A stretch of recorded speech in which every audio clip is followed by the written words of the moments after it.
parents dan teman-teman CCC, kembali lagi bersama saya Dr. Jessica Halim dalam acara Class Talk dari Class and Craniofacial Center Rumah Sakit Cipto Mangunkusumo, Jakarta. Nah, hari ini kita akan membahas mengenai penanganan bibir semi dan langit nih, yang mungkin parents juga sering tanyakan atau mungkin masih banyak yang bingung ya. Nah, hari ini kita akan membahas mengenai fungsi menghisap dan menelan pada anak dengan kelainan sumbing yang tentunya akan dibawakan oleh expert di bidangnya, yaitu Dr. Elvi Zulka Kalzia Rahmawati, spesialis THTKL konsultan. Halo, selamat siang, Dr. Elvi. Siang, parents, siang teman CCC, siang Dr. Jessica. Bagaimana dok kabarnya dok hari ini? Alhamdulillah selalu semangat dan harus tetap semangat. Semoga kita selalu sehat. Benar banget dokter. Semoga juga parents dan teman-teman CCC selalu sehat dan semangat beraktivitas ya. Nah dok, kan kita baru pertama kali nih bisa dibilang berbincang dengan dokter spesialis THTKL yang kebetulan dokter Elvi sendiri merupakan dokter yang tergabung dalam tim tata laksana sumbing bibir ya di CCC ya dok. Iya betul. Sudah beberapa tahun yang lalu ya telah terjalin kerjasama yang baik antara berbagai jenis disiplin ilmu ya di CCC. Benar dok. Memang penanganan sumbing bibir dan langit ini multidisiplin ya dok ya, tidak hanya melibatkan dokter operatornya saja bedah plastik, tapi juga melibatkan dokter spesialis THTKL, dokter anak, dokter rehab medik, bahkan dokter gigi, semuanya tergabung untuk tata laksana pasien. Nah dok, mungkin dokter boleh menceritakan dulu dok, sebenarnya peran dokter spesialis THTKL dalam tata laksana multidisiplin pasien sumbing bibir dan langit itu seperti apa sih dok? Ya, gini, sebenarnya kita sudah ada beberapa cara atau ada beberapa hal yang harus diperhatikan pada anak-anak dengan celah bibir dan langit ya. Biasanya kita pertama adalah melihat fungsi menelan karena berkenaan dengan keadaan anatominya yang tentu saja akan mengganggu fungsi menelan dan juga fungsi awalnya sih fungsi mengesap dan kemudian fungsi menelan. Yang kedua adalah kelainan atau anatomi yang terdapat pada celah bibir dan langit juga akan mengakibatkan gangguan dari pendengaran. Oleh karena itu peran dokter THT adalah kita bisa mengidentifikasi bagaimana kelainan feeding, kelainan menelan, kelainan mengisap, dan juga bagaimana fungsi pendengaran. Dan itu sudah dapat diperiksa dan juga merupakan bagian yang terintegrasi dengan pemeriksaan di CCC sendiri. Oh, berarti memang komprehensif sekali ya dokter ya. Nah, mungkin dok hari ini karena kita mau fokus ke masalah menelan dan menghisap. Mengapa sih sebenarnya anak dengan kelainan sumbing ini memiliki masalah menelan dan menghisap, dan apakah semua anak pasti memiliki kelainan yang sama? Ya, jadi begini, kalau kita normal nih, bayi normal, bayi itu akan mempunyai 3 fase menelan.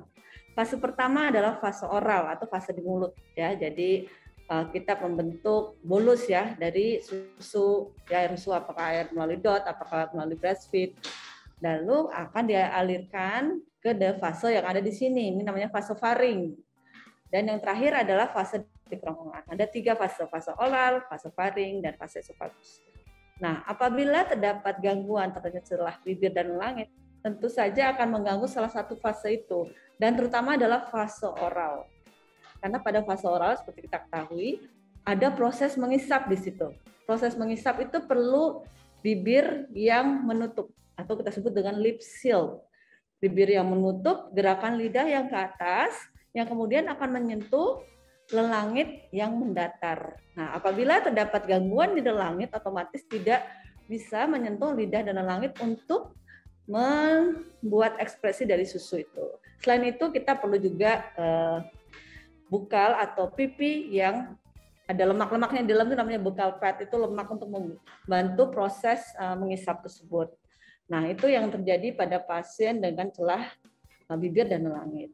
Lalu yang kedua, pada fase menelan, yang terjadi pada fase faring, biasanya apabila tidak ada kelainan struktural yang lain, contohnya adalah kelemahan di laring atau laringomalacia, biasanya pasiennya normal. Jadi bisa mengisap ada gangguan tetapi menelannya baik. Itu bisa terjadi pada pasien-pasien dengan celah bibir dan nelan. Baik dokter.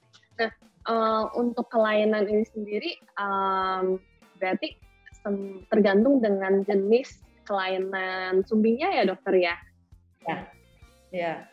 Jadi memang biasanya sih kita telah bekerja sama ya parents ya dengan dokter panca misalnya dari dokter gigi. Apabila kelainannya ditemukan ada kelainan yang bilateral di bibirnya, celah bibirnya akan dipasang alat tertentu dan kita juga akan bekerja sama untuk memperbaiki fungsi menelan dalam arti kata fungsi mengisap dan dilakukan evaluasi apakah fungsi menelannya juga baik karena pada pasien-pasien dengan celah bibir dan lain kita mesti aware, kita mesti waspada akan adanya kelainan di vasofaring yaitu laringomalacia.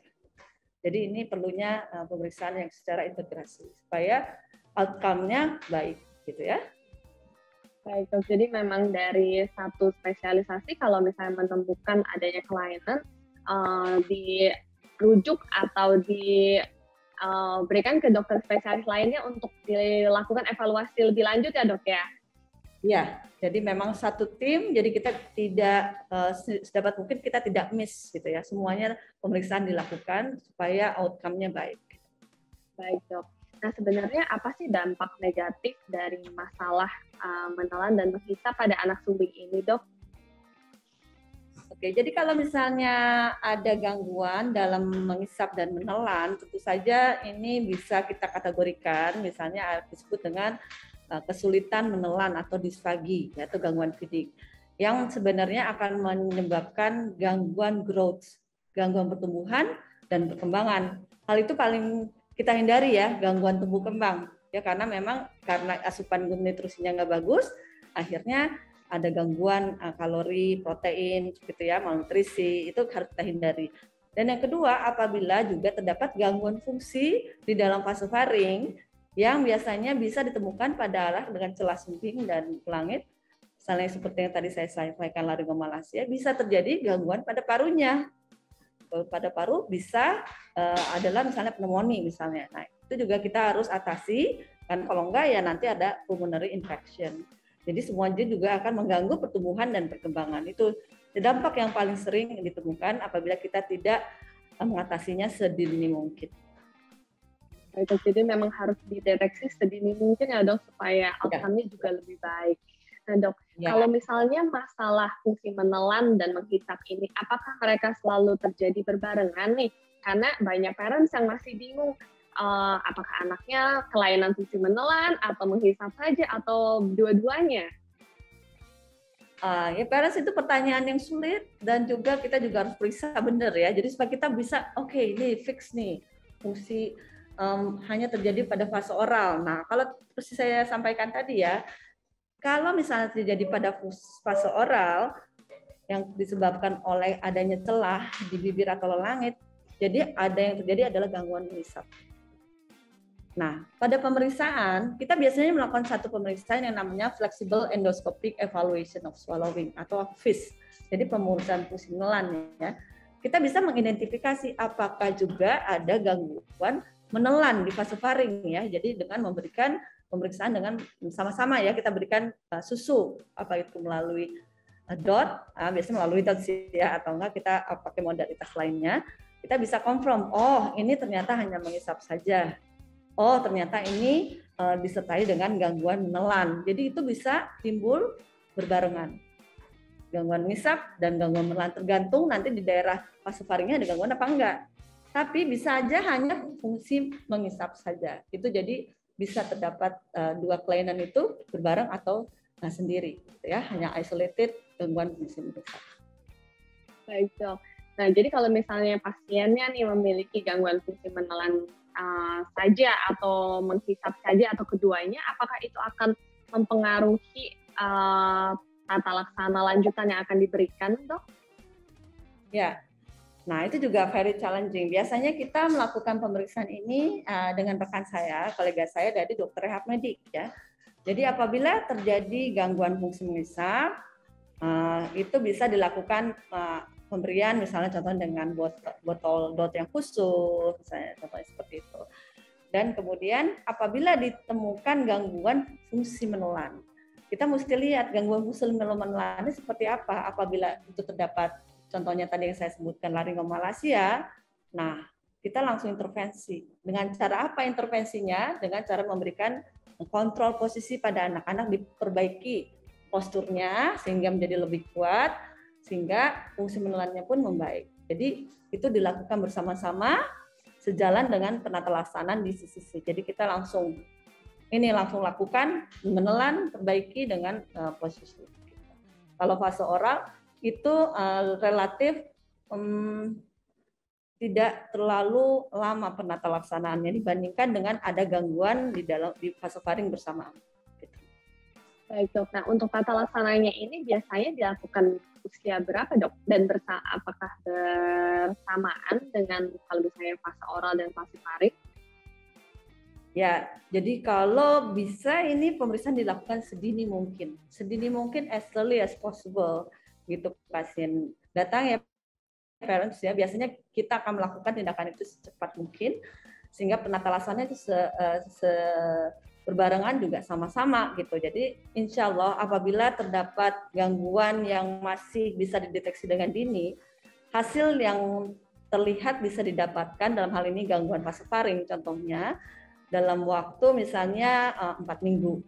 Itu as early as possible, 4 minggu pasien akan memberikan banyak perbaikan dengan posisi saja ya. Tapi apabila ternyata tidak dan itu memerlukan tindakan yang lebih intervensif lagi, itu juga kita bisa tentukan dengan cepat. Ya, kenapa itu kita penting untuk bagaimana keadaan fungsi mengisap dan menelan itu secepatnya sedini mungkin. Baik dokter. Nah kalau misalnya nih dok, untuk kapan tes fungsi menelan dan menghisapnya sebagai dievaluasi, itu kira-kira usia berapa dok idealnya? Biasanya tuh pasien datang tuh usianya bisa 2 bulan ya, 2 bulan, 3 bulan. Jadi begitu pasien datang kita bisa langsung dilakukan pemeriksaan.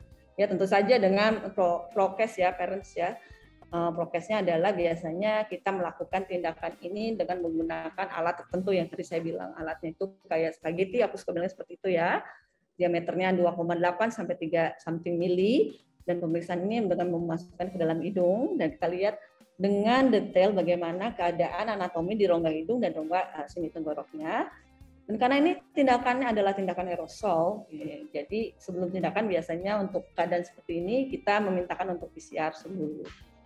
Dan kemudian kita akan lakukan dan pemeriksaan ini biasanya berbarengan dengan rekan saya dokter rehabilitasi medik ya, biasanya dokter Lup, kita lakukan bersama-sama secepat mungkin. Jadi kalau waktu misalnya begitu pasien datang kita lakukan segera pemeriksaan dengan prokes.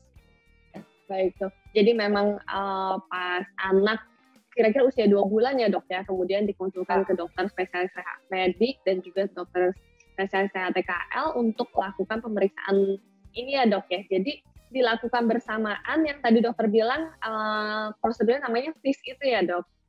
Iya. Flexible Endoscopic Evaluation of Swallowing. Jadi pemeriksaan fungsi menelan dengan menggunakan endoskop serat optik.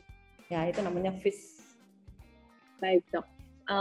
Nah, sebaiknya apa sih yang harus dipersiapkan oleh orang tua ketika mau melakukan tes fungsi menelan dan menghisap ini, dok? Selain yang tadi progres dengan PCR ya, untuk zaman pandemi seperti sekarang ini. Ya, nomor satu adalah parents ya harus baca-baca dulu tentunya ya apa sih pemeriksaan yang akan dilakukan pada anaknya ya. Ini ada kan kita bahas bisa dari website banyak ya, dari Google kita bisa ngeliat apa sih sebenarnya kepentingan dari pemeriksaan ini ya. Jadi kadang-kadang parentsnya ragu-ragu atau takut ya, tapi enggak. Ini adalah satu prosedur yang insya Allah cukup aman dan sering dilakukan dan itu penting banget untuk mendiagnosis dini. Yang kedua adalah jangan memberikan terlalu banyak susu sebelumnya. Apabila diberi makan terlalu kenyang, akhirnya kan mana ada sih anak yang mau di hidungnya dimasukkan alat terus nggak nangis. Akhirnya kan kalau terlalu banyak perutnya penuh kan akhirnya muntah, akhirnya trauma seperti itu. Jadi berikan nutrisinya yang secukupnya ya. Dan yang ketiga adalah bawa susu yang biasa dikonsumsi. Karena nanti kita akan memberikan susu yang ditetesi zat pewarna. Itu bawa. Dan keempat, jangan lupa bawa dotnya. Dot yang biasa, apabila belum ada dot, kita juga menyediakan dot. Itu saja. Jadi nanti ada tekniknya sendiri, bagaimana pemeriksaannya nanti akan dilakukan oleh RKC. Biasanya akan dilakukan bedong. Nah, bedong ini juga nanti parents bisa melihat ini loh cara membedok yang baik, posisi yang baik untuk memberikan susu pada bayi. Itu biasanya persiapannya. Baik dokter. Jadi setelah dilakukan pemeriksaan FIS itu, kemudian perlu berapa lama lagi untuk kontrol ketika sudah diberikan tata laksana sesuai indikasinya, dokter? Satu lupa saya, bahwa sebenarnya pemeriksaan FIS ini dilakukan dengan syarat tertentu, misalnya pasiennya tidak sesak. Kalau pasien tidak sesak, kita harus benar-benar sesak tuh jalan napasnya terganggu ya. Misalnya contoh pada tadi yang vasofaring, laringomalacia, kita benar-benar periksanya itu sangat berhati-hati ya, dengan persiapan yang lebih lagi ya. Tapi tetap ya kita melakukannya di poliklinik ya. Dan apabila telah didiagnosis, biasanya sih kalau misalnya oke, fase oralnya baik, evaluasinya bisa sekitar 1-2 bulan. Tapi apabila ditemukan kelainan yang tadi laringomalacia atau gangguan vasofaring, ada gangguan menelan, selain gangguan mengisap, biasanya kontrolnya lebih cepat. Karena untuk evaluasi kita harus melihat bagaimana perbaikannya dalam waktu 2-4 minggu. Jadi kalaupun ada kelainan yang memang harus tindakan yang lebih lanjut, kita cepat untuk menyarankan itu kepada orang tua. Dan biasanya orang tua parents ini akan diberi edukasi, oh ya ini harus cepat kontrol lagi ya, kita pengen cepat-cepat melihat perbaikannya. Ya, kalau misalnya ternyata oke, ya alhamdulillah biasanya akan dilakukan beberapa bulan kemudian. Baik dokter. Berarti kalau misalnya parentnya sudah membantu nih melakukan penanganan lah kepada anaknya ya dok ya. Apakah ada tanda-tanda tertentu ketika fungsi menelan dan menghisap ini sudah lebih baik setelah tindakan yang diindikasikan gitu dok? Ya, ini juga bisa kita menggunakan indera kita sebenarnya ya. Karena pada saat menghisap tentu saja kalau misalnya masih ada kebocoran itu bisa terlihat ya, kebocorannya di mana, di sudut bibir contohnya. Dan biasanya itu sih kalau misalnya ada dengan celah pada bibir bisa masih terdapat. Tapi yang sebenarnya kita warning sign adalah apabila ada keterlibatan gangguan fungsi menelan. Kalau ada gangguan fungsi menelan itu biasanya ada gangguan kelemahan di daerah sini, suara anaknya tuh basah terus awalnya. Basah tuh kayak ada kalau nangis tuh belendir gitu ya basah. Nah, kalau ada perbaikan itu diikuti dengan hilangnya suara basah tadi. Suara nangis itu bisa kenceng. Jadi begitu kita dengar, oh ya ini ada perbaikan nih, nangisnya udah kenceng, suaranya udah keluar dengan lantang. Itu baik. Dan juga kalau misalnya menyusu, kalau menelan udah lancar gitu, nggak ada jeda. Kalau ada gangguan, biasanya ada gangguan napas. Jadi berapa kali hisapan tiba-tiba capek dan kemudian mengisap lagi. Tapi kalau udah perbaikan biasanya ada ritmenya. Satu ngisap menelan napas, ngisap menelan napas itu ritmik. Tapi kalau ada gangguan, itu berarti belum bagus. Baik dok. Nah, mungkin yang banyak juga nih ditanyakan oleh orang tua dok, karena kan nggak semuanya memiliki akses untuk bisa kontrol ke CCC ya dok ya, sebagai pusat layanan terpadu sumbing gitu. Nah, untuk parents dengan anak yang memiliki layanan sumbing, saya kira kapan sih sebaiknya konsul ke dokter spesialis THT misalnya, atau apakah kalau misalnya ada tanda-tanda khusus yang mengharuskan mereka untuk konsultasi, atau memang diwajibkan untuk semua anak sumbing untuk seenggaknya sekali gitu misalnya ketemu dengan dokter spesialis THT-KL? Ya, terima kasih. Jadi sebenarnya itu sudah ada di protokolnya bahwa pada saat bayi dengan celah bibir langit ada masalah di mengisap atau menelan, itu dikonsulkan kepada kami ya. Satu lagi adalah pada saat bayi dengan sebelumnya akan dilakukan penggunaan nasoalveolar molding. itu juga akan dikonsulkan pada kami ya, karena memang kita harus meyakinkan fungsi mengisap, menelan, dan bernapas ini berjalan dengan lancar. Baik, jadi memang sebaiknya dikonsulkan terlebih dahulu ya dok ya, seenggaknya untuk mengetahui sejauh mana kelayanannya dari fungsi menghisap, menelan, dan juga siapa tahu ada kelainan yang lain ya dok ya. Ya, betul. Baik dok. Nah, yang mungkin paling sering ditanyakan juga nih dok, apakah tes fungsi menelan dan menghisap ini ditanggung oleh BPJS dok? Oh, good news, iya dong. Di cover BPJS, alhamdulillah. Format dan pemeriksaannya juga kita nggak, ya saya katakan, ya saya sampaikan ya parents, pemeriksaan ini dilakukan bersama-sama dengan dokter medik. Kita selalu berlihat bersama-sama. Jadi kalau ada kelainan, insya Allah bisa langsung dilakukan intervensi. Apabila contohnya kelainannya gangguan postur, langsung dilakukan intervensi. Ya, jadi proses penata laksanaan di sisi ini benar-benar multidisipliner dan interdisipliner. Jadi all the best ya, semua ya, for the patients ya. Benar ya dok. Cover BPJS. Nah, jadi parents atau teman-teman CCC di luar sana nggak perlu khawatir lagi ya dok ya, karena semuanya benar-benar ditanggung oleh BPJS. Nah dokter, mungkin untuk tes fungsi menelan dan menghisap ini dok, kan tadi dokter sarankan pada usia 2 bulan ya dok ya, kemudian di follow up secara rutin. Nah, sampai umur berapa ya dok kira-kira harus masih konsultasi ke dokter spesialis THT-KL, terutama setelah operasi dok? Ya, jadi biasanya parents kalau di dokter THT ini kita akan melihat dengan menggunakan tools. Toolsnya selain biasa tadi yang pendengaran, kita melihat dengan alat otorinolaryngoscopy fleksibel. Jadi pada saat pemeriksaan kita bisa melihat adanya keadaan di dalam hidung dan tenggorok. Pada saat operasi, sudah operasi, biasanya kalau sudah operasi bibir dan misalnya akan dilakukan operasi palatum, apabila ternyata operator juga ingin lebih detail menggunakan jenis operasi yang tertentu, itu juga bisa kita lakukan. Dengan itu kita bisa merekomendasikan bersama-sama pemeriksaannya, oh ini tipe operasinya seperti ini.